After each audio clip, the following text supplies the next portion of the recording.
जय श्री श्याम, जय श्री राम। दोस्तों, बड़े ही दुखी विचलित मन से मैं ये वीडियो बना रहा हूँ। कल शाम से दिमाग में बहुत ही उथल पुथल चल रही है, बहुत ही विचलित मन हो रखा है।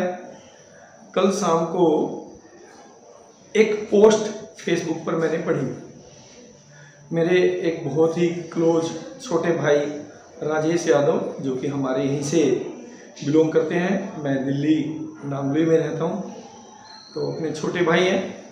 तो सबसे पहले आप सुनिए उनकी पोस्ट में क्या था। राजेश भाई के एक मित्र, जो कि उनके घर से करीब 1 किलोमीटर दूर रहते हैं, उन्होंने अपनी छोटी सी गुड़िया को स्विमिंग क्लासेस ज्वाइन कराई और अभी कुछ दिन पहले, 3 या 4 दिन पहले, वो अपनी बेटी को बाइक पर बैठाकर स्विमिंग क्लास के लिए लेकर जा रहे थे।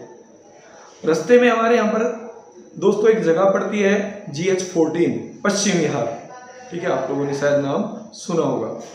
जब वो लोग वहाँ पर जा रहे थे तो बेटिया जो है बाइक पर आगे बैठी थी। अचानक से बिटिया की गर्दन पे एक धागा टकराता है, एक मांझा टकराता है और बिटिया की गर्दन से खून निकलना शुरू हो जाता है। उनके पापा को समझ ही नहीं आया कि अचानक से क्या हुआ है। जब तक उनको समझ में आता, बिटिया की गर्दन से बहुत सारा खून निकल चुका था। बड़ी ही बदहवास स्थिति में वो अपनी बिटिया को लेकर इधर उधर दौड़ते रहे। किसी भाई ने सहायता की और लेकर वो पहुंचे एक्शन बालाजी हॉस्पिटल पश्चिम विहार, जो कि हमारे क्षेत्र का एक बहुत बड़ा और नामी हॉस्पिटल है। परंतु देखिए कितने दुख की बात है, जब तक वो वहां पर पहुंचते हैं पता चलता है कि बिटिया की डेथ हो गई है। सोचिए, एक छोटी सी बिटिया जो केवल स्विमिंग करने के लिए जा रही थी, उसकी डेथ हो गई। किसकी वजह से? उस मांझा बेचने वाले की वजह से, जिसने कि किसी छोटे बच्चे को, या हो सकता है किसी बड़े बच्चे को, चाइनीज मांझा बेच दिया। वो मांझा जिस पर हमारे देश में बैन है। पहले इतनी सारी घटनाएं हो चुकी हैं, उसके बाद भी हमारे जो व्यापारी भाई हैं, केवल कुछ छोटे से फायदे के लिए लोगों की जान से खेल रहे हैं। उस बच्चे को आप क्या दोष दोगे, जिस बच्चे की उम्र ही 5 से 8, 10 साल, 12 साल होगी? शायद उसको तो ये अंदाजा भी नहीं होगा कि जिस मांझे से वो अपनी पतंग उड़ा रहा है, वो मांझा किसी की जान भी ले सकता है। परंतु जो दुकानदार भाई बेच रहे हैं, क्या उनको नहीं पता कि ये मांझा जान ले रहा है? और क्या आज से ले रहा है? पिछले कितने सालों से चाइनीज मांझा लोगों की जान लेता रहा है। आप सोच के देखिए क्या बीती होगी उस पिता पर, जो अपनी बिटिया को अपनी बाइक पर आगे बैठाकर स्विमिंग सिखाने के लिए लेके जा रहा है। एक हंसती खेलती गुड़िया जो स्विमिंग करने के लिए जा रही थी, उसका पिता अपनी गोद में उसकी डेड बॉडी लेकर आ रहा है। पूरा परिवार किस असहनीय दुख क्षति से जूझ रहा होगा, आप सोच भी नहीं सकते।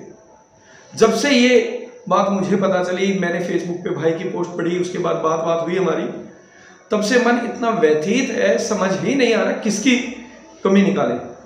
सरकार की कमी निकाले कि बैन लगाने के बाद भी चाइनीज मांझे बिक रहे हैं, या फिर दुकानदारों की कमी निकालें जो छोटे से कच्चे लालच के लिए लोगों की जान से खेल रहे हैं, या फिर उन बच्चों की कमी निकालें जो अपने मनोरंजन के लिए चाइनीज धागे का प्रयोग करते हैं।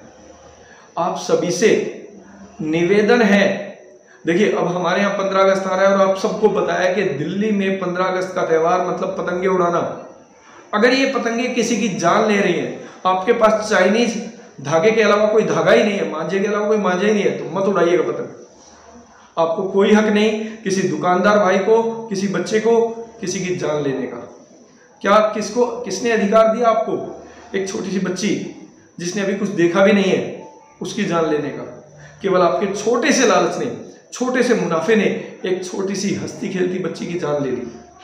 और ये शायद मुझे इस बार इसलिए इतना दुख हो रहा है कि वो मेरे छोटे भाई की जानकार है। आपके आसपास में, आपके पड़ोस में भी ऐसी घटनाएं हुई होंगी दोस्तों।